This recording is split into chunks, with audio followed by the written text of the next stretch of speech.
Sí. Bueno, pues continuamos. La segunda charla va a estar presentada por Almudena Gómez. Ella es ayudante doctor del Departamento de Química Física Aplicada y ahora hablo en español porque ella me ha dicho que va a dar su charla en español. ¿Vale? Entonces, cuando quieras, Almudena. Gracias. Bueno, mi tema es un poco diferente a lo que habéis visto más o menos yo creo durante la mañana y voy a hablar sobre eliminación de contaminantes emergentes en agua. Mi charla está distribuida en 3 apartados. Voy a hacer una breve introducción.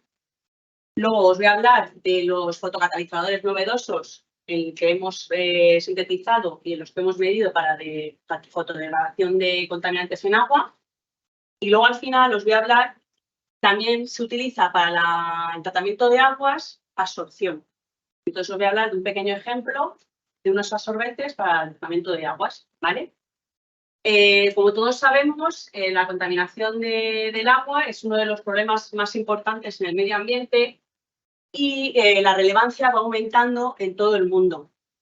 Existen diferentes fuentes de contaminación, como pueden ser los desechos industriales, las aguas residuales, los desechos que se producen a partir de la agricultura y lo que es el uso doméstico de casa.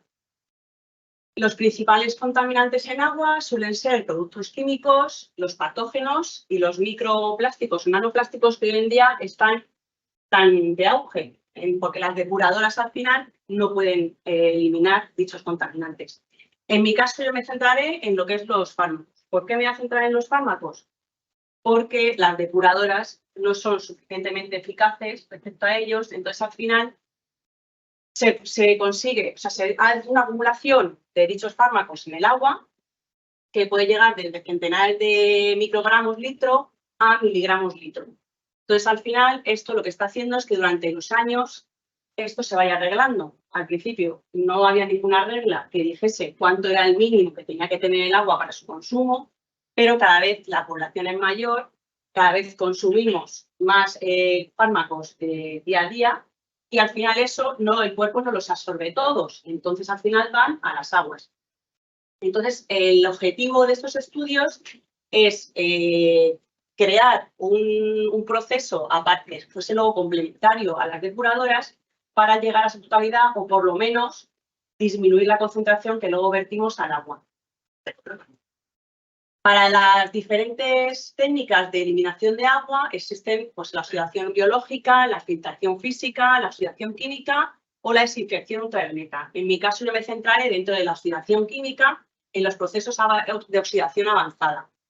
Dentro de los procesos de oxidación avanzada se encuentran la ozonización, la fotocatálisis y los procesos femto.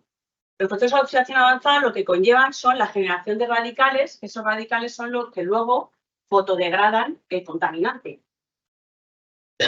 ¿En qué se basa la fotocatálisis? La fotocatálisis se basa en un semiconductor.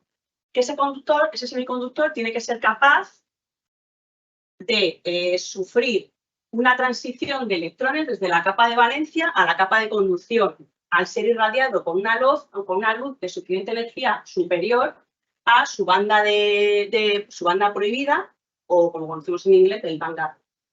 ¿Esto qué es lo que hace? Que luego haya una separación de cargas que migren a la superficie y con esa migración lo que se hace es que no se vuelvan a recombinar.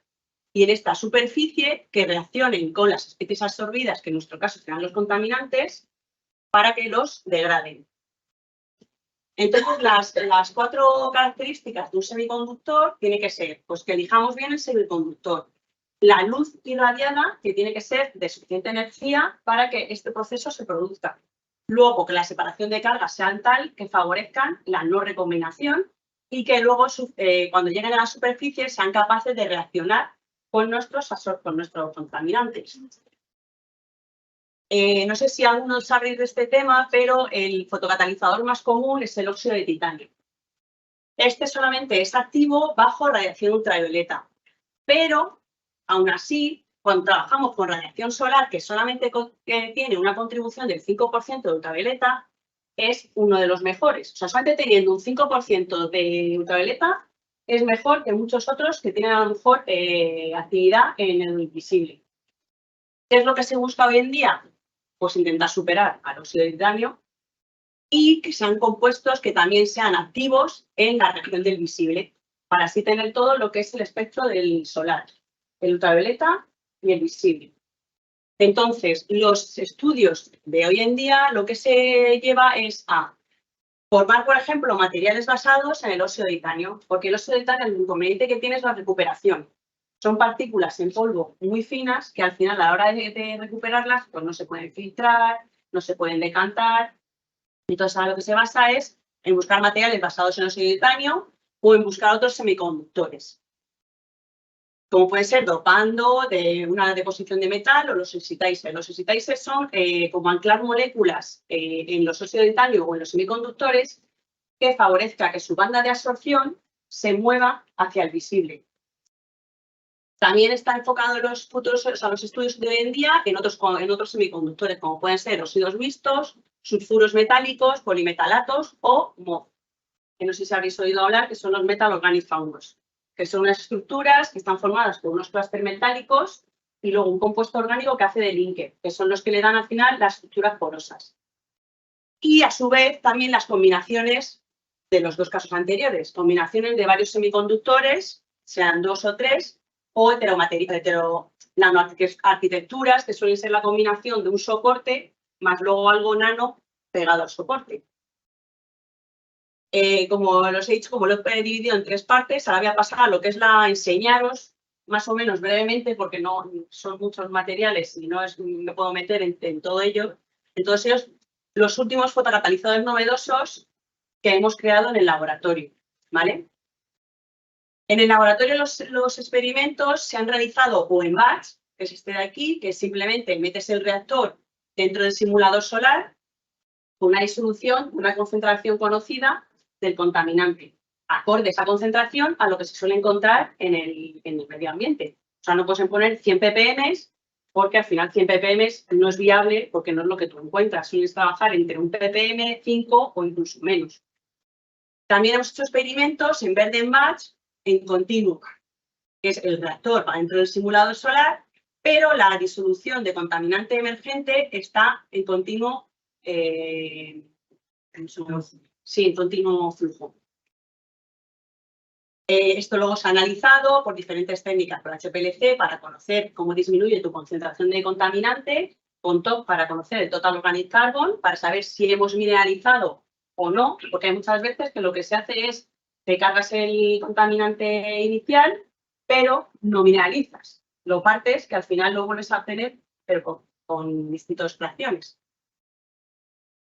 Primero os voy a contar lo que son hemos hecho un material que está basado en óxido de titanio y con un sensitizer. En este caso lo que se ha hecho es al óxido de titanio tal cual se le ha anclado un derivado azaindol que lo que hace es que es un compuesto orgánico que es aceptor y dador de electrones. Entonces con lo que hemos hecho ha sido desplazar la absorbancia al visible. Entonces lo que se ha mejorado se han mejorado las propiedades ópticas y electrónicas del compuesto. También deciros que, aunque aquí no lo ponga, todos los materiales han sido caracterizados por rayos X, absorbancia, difracción difusa, Bode-Scotti y ACE, Electronic Impedance Spectroscopy. Y luego ya se ha hecho lo que es los estudios de fotodegradación. En este caso, por ejemplo, hemos conseguido que esto es un flujo que es en continuo, que por ejemplo el acetaminofeno es el paracetamol común que vosotros conocéis, la antipirina, que es otro fármaco, y el ibuprofeno, pues en este caso, en 1 hora conseguimos degradar completamente el paracetamol y el ibuprofeno en 8 horas. Esto es en continuo, es la misma disolución que va pasando. Ahora os voy a mostrar algunos ejemplos de nanoarquitecturas. La primera es materiales, por ejemplo, basadas en carbón, óxido de titanio. En este caso, lo que se ha utilizado es el precursor conocido como lignina, porque es para su revalorización. Lignina es un residuo que se obtiene en la empresa papelera y no saben qué hacer con ella. Entonces, lo que se está utilizando es como precursor de materiales carbonosos. Entonces, aquí lo que se ha puesto en contacto es la lignina con el óxido de titanio. Mediante una síntesis hidrotermal se ha obtenido un material que se obtienen óxido de titanio en nanotubos recubiertos de carbón. ¿Vale? Entonces, en este caso, se ha hecho en batch y lo que se ha hecho es la degradación del paracetamol, donde se puede ver que a 1 hora, estos son diferentes tratamientos que se han hecho para obtener el carbón, pero a 1 hora conseguimos la fotodegradación completa del acetaminofeno bajo luz solar. Y se han hecho diferentes ciclos para ver su estabilidad y que su conversión de fotodegradación permanece estable durante varios ciclos. Otro de los materiales en los que se ha utilizado lignina es, primero, creamos a partir de la lignina un carbón activo mediante una activación química con cloruro de hierro y luego ese carbón activo lo hemos puesto con un precursor de titanio y mediante 3 diferentes técnicas como son la síntesis exotermal, microondas o sol gel, se ha obtenido una heteroestructura óxido de titanio carbón activo. Y en este caso lo que se puede ver, por ejemplo, lo que veis aquí es que en el caso del solvotermal y el microondas obtenemos la misma fotodegradación, igual es para el paracetamol. En 6 horas conseguimos una degradación completa. Lo que pasa es que ahora hemos elegido el de microondas porque tiene una mayor eliminación de TOC, o sea, llegamos a una mayor mineralización para hacer el siguiente paso. En este caso, lo que hemos hecho en batch ha sido una mezcla de 3 diferentes fármacos. Y lo que se puede observar es que dependiendo del fármaco, existe una conversión, llegando el ibuprofeno el primero a 6 horas completa, luego el acetaminofeno, que es el paracetamol, y la antipirina. También se han hecho estudios a diferentes pHs. Entonces, se ha comprobado que dependiendo del pH inicial de la muestra, se llega a una fotodegradación o a otra. En este estudio también se hizo los pathways o los mecanismos de por dónde pasan partiendo del contaminante, por qué intermedios vamos pasando hasta que llegamos a ácidos de cadena corta o agua. Ahora me centraré en lo que es la parte de utilizar otros semiconductores como son los MOF. En este caso hemos utilizado un MOF que es de titanio, o sea, su clúster metálico es titanio, pero lo hemos dopado con circonio. Esto quiere decir que en la estructura del MOF hemos sustituido algunos titanios por circonio. Esto lo que ha hecho también ha sido mejorar sus propiedades electrónicas y ópticas para que es al final lo principal en lo que es la fotodegradación con luz. En este caso, ¿qué es lo que hace? Pues es que esto, no sé si lo veis bien, pero es un poco borroso, ¿no? Lo que hace es que al final el juego de electrones es diferente a que solamente tuviésemos titanio, ya tenemos el circonio. Y en esta gráfica se puede observar igual la fotodegradación solar de acetaminofeno, que es paracetamol, que el que mejor va es el de menor circonio en la estructura. Y teniendo en 2 horas una fotodegradación completa del paracetamol. En este caso también se estudió, como en otros casos anteriores, el aspecto antes y después de usar y como se puede ver no se pierde la estructura del MOF inicial y después de varios ciclos disminuye un poco su eficacia, pero se sigue manteniendo a partir del segundo más o menos estable. Otro MOF con el que hemos trabajado, que también ha sido modificado, es el GUIO 66, que es el que es completamente de circonio. O sea, lo contrario del año pasado. De la anterior diapositiva, que era todo de titanio, le hemos topado un circonio. Ahora tenemos uno entero de circonio, pero en este caso lo que hemos hecho es al linker que lleva el MOF de circonio, le hemos anclado en el Na2, o sea, en la mina, le hemos anclado 2 ciclos. O un C5 o un C6. Porque al final el amino, en estos casos lo que hace el linker, el amino lo que hace es de antena para coger la radiación. Y con este hemos podido observar que igual se mejoran las propiedades electrónicas y ópticas y que el que mejor va es el anillo que tiene menos carbones que el 5. En menos de 1 hora ya tenemos la fotodegradación completa y, como puedes ver, esta es la velocidad de reacción, o sea, de fotodegradación. Y es considerablemente mucho mayor el del C5. Este también se ha hecho con agua de río y se ha obtenido similares fotodegradaciones. A continuación os muestro el MOF que solo es de titanio. El que hemos hecho antes que estaba dopado con circonio, pues ahora solamente él solo. Lo que pasa es que en este caso, la síntesis tradicional es sorbotermal Y en este caso lo que hemos hecho es un estudio de síntesis por microondas. Entonces, al final es mejor, obtenemos mejores características y solamente son en 15 minutos, cuando las otras te suelen llevar un día, 2 o 3 en hacer la síntesis. Este se hace en continuo y se ha hecho una mezcla de diferentes contaminantes: paracetamol, ciprofloxacin, tetraciclina, sulfametosazol, diclofenaco y ibuprofeno.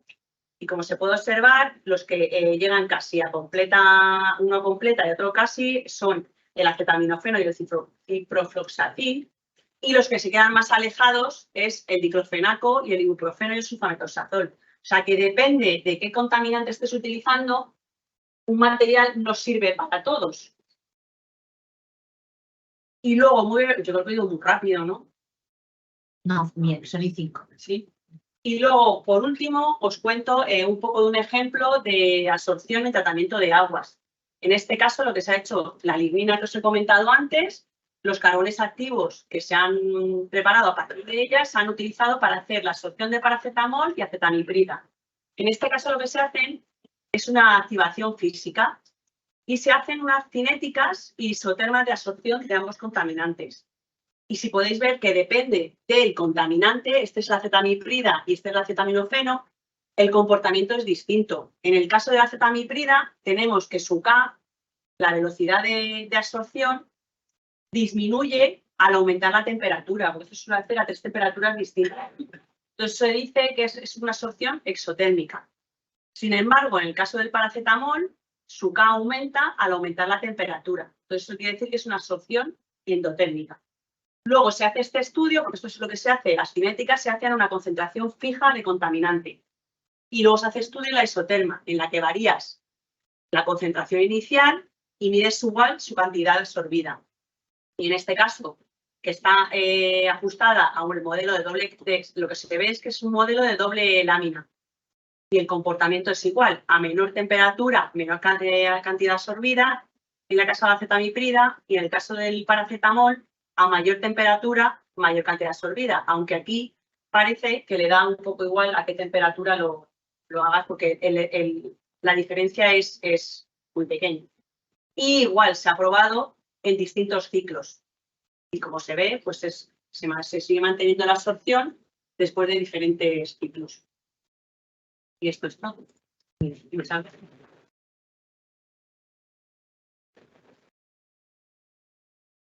Bueno, pues es tiempo para preguntas. ¿Alguien quiere?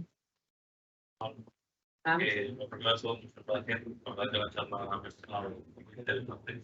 Y a ver, yo voy a llevar un poco hacia lo que estoy a ver qué hago yo. Los materiales estos, para el tema de trabajar en continuo, sobre todo de estabilidad, ¿cuánto duran más o menos? 3 kilos. ¿Y la pérdida de actividad que pierde la estructura, el material o...? Cuando lo que tienes que tener cuidado al ponerlo en flujo es que, como poner unos filtros entre la goma que sale y luego entra, bueno, en este caso en la que sale, para que no la bomba no te vaya absorbiendo tu catalizador.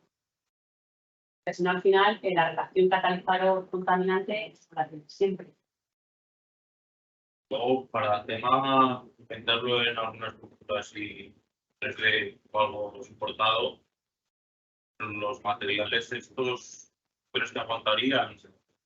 Más que nada por si algún tipo de interacción o pierden parte de superficie. A ver, no siempre la superficie es uno de los puntos clave para la fotodegradación.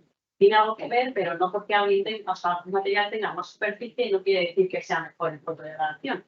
Pues como hemos visto, depende de tantas cosas. Depende de que no se recombine, depende de que su band gap, de la energía que tú incidas, sea mayor a su band gap. Hay pruebas, se están haciendo pruebas de soportarlos sobre, a lo mejor, pues láminas de sílice, o soportarlos sobre algo que tú puedas meter en el agua. Por ejemplo, en la planta de Almería, no sé si hablar de ella, hay una planta solar en Almería, que ahí lo que están trabajando es hacer circuitos donde ellos pegan lo que es el tubo. Claro, son tubos de vidrio, son tubos en los que ellos pegan el catalizador en la pared. Porque claro, ellos lo hacen a prueba de... Claro, por dentro. Entonces ellos lo que hacen es recircular todo el rato el agua sobre varios tubos de esos y el catalizador lo tienes pegado por dentro a la superficie del tubo, digamos. Estas son pruebas que se están haciendo ahora. Porque claro, al final, una depuradora, el problema que se ve luego, esto cuando le llevas una planta depuradora, es la recuperación del material y no perderlo. Entonces a ellos lo que les interesa es que esté soportado sobre algo o pegado en las paredes. ¿Alguna pregunta más? Sí. Sí, tengo una pregunta sobre la situación a nivel comercial. Entiendo que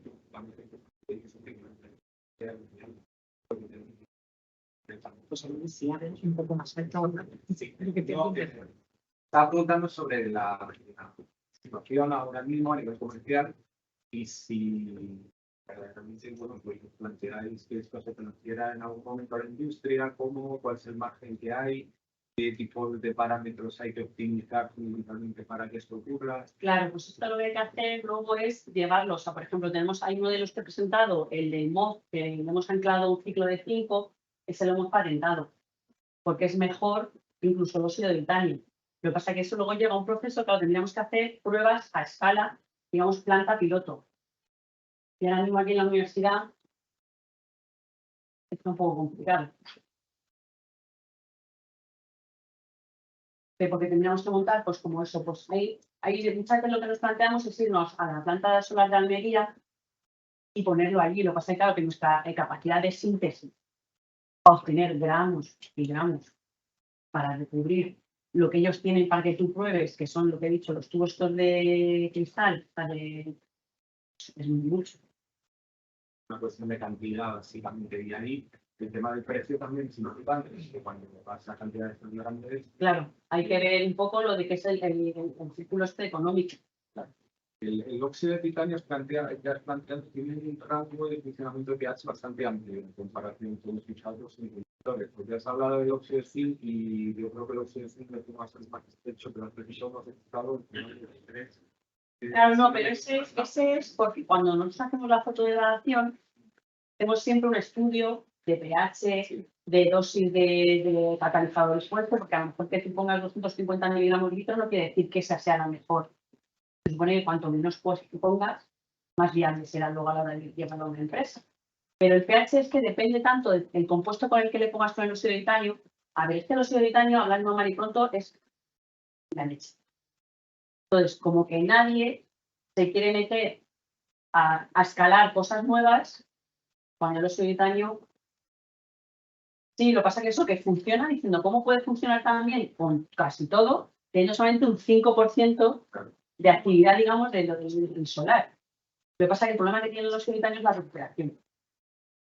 Por eso la idea es buscar óxido de titanio, pero soportado sobre materiales carbonosos o sobre algo que sea la fácil recuperación. No más preguntas, pero luego Vale.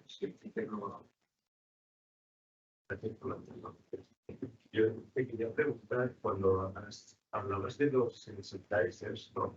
Sobre todo del óxido de titanio, por diferentes rondas de síntesis, como la de microondas, solfeo. Ahí era con la línea de precursor. Vale, pero que mencionabas que tenían diferentes performances en cuanto a la extracción, ¿no? Que si habéis estudiado un poco cuál es la diferencia entre cada una de estas rutas sintéticas que hace que una sea mejor que otras, por ejemplo, siendo el mismo material. Claro, lo que pasa es que al final la conformación del óxido de titanio no es la misma, o sea, la conformación no, sino que el colocamiento, digamos, para que sea activo, hemos visto que no es el mismo. Y luego, si tú calculas a partir de la difracción de RS, de la espectroscopía de reflectancia difusa, ahí nosotros solemos calcular el flat band, y a partir del flat band la banda de valencia y la banda de conducción. Entonces ahí sí que se ven diferencias. Y ahí en realidad la diferencia es el óxido de titanio, porque el otro, el precursor, o sea, la alumina, no es un semiconductor. Entonces ahí sí que al conformarse el óxido de titanio con la alumina, es lo que hace que luego al final las bandas de valencia de conducción se muevan. Y la gran diferencia suele venir por ahí.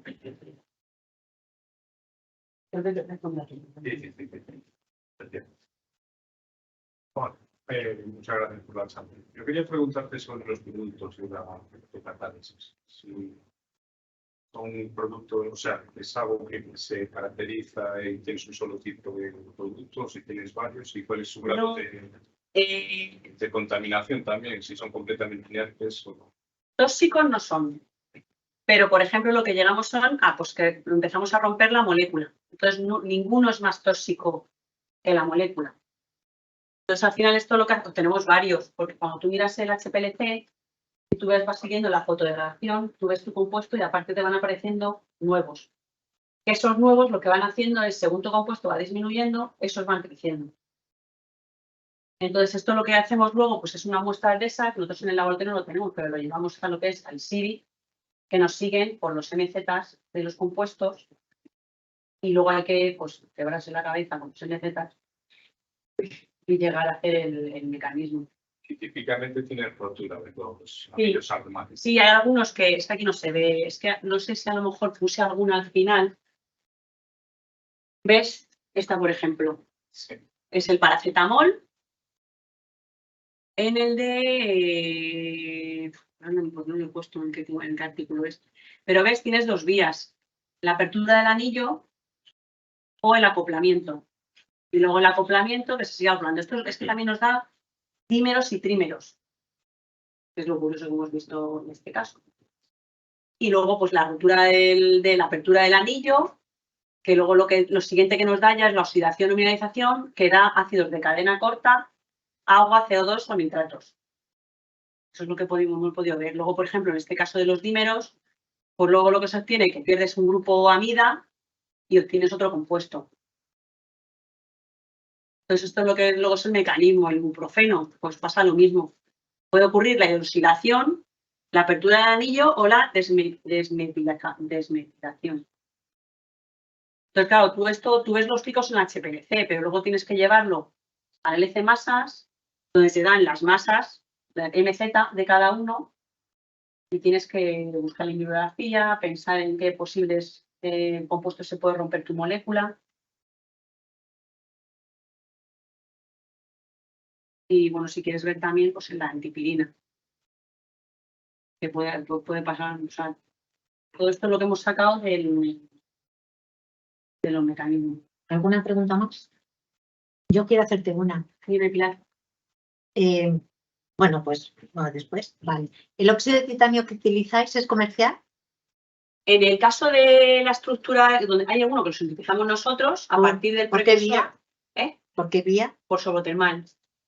¿Y obtenéis Sorbotermal o como... nanotubos? Nanotubos es en la parte de la presentación esta que es el comercial. En este, al tener el comercial y lo haces con un tratamiento hidrotermal, obtienes los nanotubos de titanio.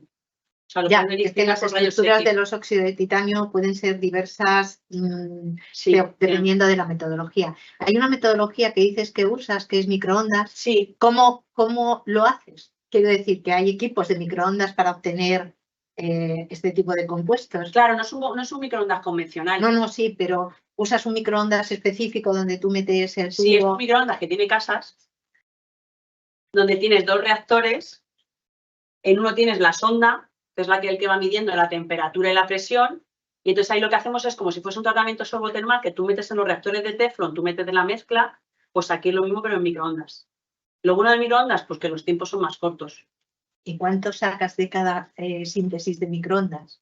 Pues en este caso, como los tubos son muy pequeños, por ejemplo, en un reactor de sorbotermal puedo llegar a sacar 0,5 gramos y en este caso a lo mejor son 0,3.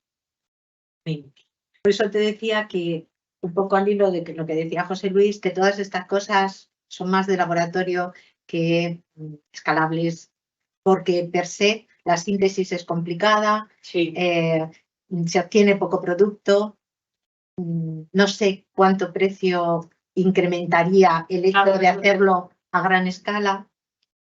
Y nada más. Juan Carlos. A mí me preguntaba si tenía sentido incorporar al fotorreactor un sistema de conversión para aprovechar los pequeños de menos energía, convertirlos en la energía que absorbe el óxido de titanio. Es emplear mucho las células solares y aumenta, pues, no el doble, pero aumenta bastante la eficiencia de absorción. Y se utiliza mucho en las plantas, pero yo veo que por el esquema que has contado que podría incorporarse. Claro, en el simulador solar que nosotros tenemos, bueno, que mi grupo tenía, es bueno, que es muy pequeño, pero en realidad en batch caben 2 reactores. Los reactores caben en un volumen de 250.000 litros. Van tamizados para mantener la temperatura, pero solemos hacer a 25 grados. Porque también hemos visto que, claro, no es lo mismo que hagas un experimento en invierno que hagas un experimento a 40 grados en verano. Se te evapora la disolución, al final la relación no es la misma.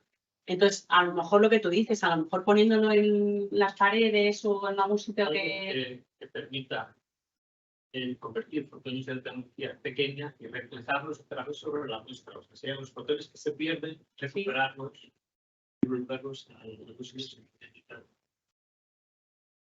Vale, gracias, Juan Carlos. Yo me pregunto, claro, siempre escucho que en algunos casos sí, en otros no, en microondas y valoración de alguna forma desconocida. ¿Vosotros sabéis por qué hacía vuestra reacción en microondas? ¿Por qué acorta tanto el tiempo de reacción? Porque al final la energía que tú das es mayor que si lo dejas en una estufa. O sea, la energía que al final tú en microondas pones, o sea, en microondas al final es energía microondas. Entonces, al final, la energía que tú incides en esos materiales hace como que todo vaya más rápido, o sea, para que vendas al baño por casa, va más rápido la síntesis, que si lo pones en algo termal, que al final ahí el factor que hace es la presión. Es un factor de concentración. Claro. En solotermales, que es la presión, la temperatura, porque solotermales son unos reactores que van cerrados herméticamente. Pues nada más, pues muchas gracias.